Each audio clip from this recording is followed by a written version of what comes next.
श्री रामचरितमानस बालकांड अध्याय 17 सती का दक्ष यज्ञ में जाना। दक्ष ने सब मुनियों को बुला लिया और वे बड़ा यज्ञ करने लगे। जो देवता यज्ञ का भाग पाते हैं, दक्ष ने उन सबको आदर सहित निमंत्रित किया। दक्ष का निमंत्रण पाकर किन्नर, नाग, सिद्ध, गंधर्व और सब देवता अपनी अपनी स्त्रियों सहित चले। विष्णु, ब्रह्मा और महादेव जी को छोड़कर सभी देवता अपना अपना विमान सजाकर चले। सती जी ने देखा अनेकों प्रकार के सुंदर विमान आकाश में चले जा रहे हैं। देव सुंदरियां मधुर गान कर रही हैं, जिन्हें सुनकर मुनियों का ध्यान छूट जाता है। सती जी ने विमानों में देवताओं के जाने का कारण पूछा, तब शिव जी ने सब बातें बतलाईं। पिता के यज्ञ की बात सुनकर सती कुछ प्रसन्न हुई और सोचने लगी कि यदि महादेव जी मुझे आज्ञा दें तो इसी बहाने कुछ दिन पिता के घर जाकर रहूं, क्योंकि उनके हृदय में पति द्वारा त्यागी जाने का बड़ा भारी दुख था, पर अपना अपराध समझकर वे कुछ कहती न थीं। आखिर सती जी भय, संकोच और प्रेमरस में सनी हुई मनोहर वाणी से बोली, हे प्रभो, मेरे पिता के घर बहुत बड़ा उत्सव है।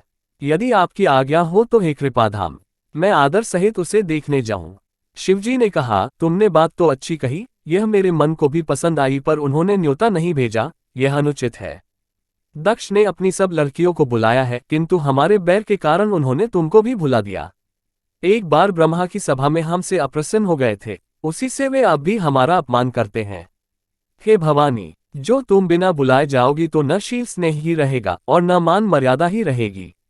यद्यपि इसमें संदेह नहीं कि मित्र, स्वामी, पिता और गुरु के घर बिना बुलाए भी जाना चाहिए, तो भी जहां कोई विरोध मानता हो उसके घर जाने से कल्याण नहीं होता। शिवजी ने बहुत प्रकार से समझाया, पर होनहार वश सती के हृदय में बोध नहीं हुआ। फिर शिवजी ने कहा कि यदि बिना बुलाए जाओगी तो हमारी समझ में अच्छी बात न होगी। शिवजी ने बहुत प्रकार से कहकर देख लिया, किंतु जब सती किसी प्रकार भी नहीं रुकी, तब त्रिपुरारी महादेव जी ने अपने मुख्य गणों को साथ देकर उनको विदा कर दिया। भवानी जब पिता दक्ष के घर पहुंची, तब दक्ष के डर के मारे किसी ने उनकी आवभगत नहीं की, केवल एक माता भले ही आदर से मिली। बहिनें बहुत मुस्कुराती हुई मिली। दक्ष ने तो उनकी कुछ कुशल तक नहीं पूछी। सती जी को देखकर उल्टे उनके सारे अंग जल उठे। तब सती ने जाकर यज्ञ देखा तो वहां कहीं शिवजी का भाग दिखाई नहीं दिया। तब शिवजी ने जो कहा था वह उनकी समझ में आया। स्वामी का अपमान समझकर सती का हृदय जल उठा। पिछला पति परित्याग का दुख उनके हृदय में उतना नहीं व्यापा था जितना महान दुख इस समय पति अपमान के कारण हुआ। यद्यपि जगत में अनेक प्रकार के दारुण दुख हैं, तथापि जाति अपमान सबसे बढ़कर कठिन है।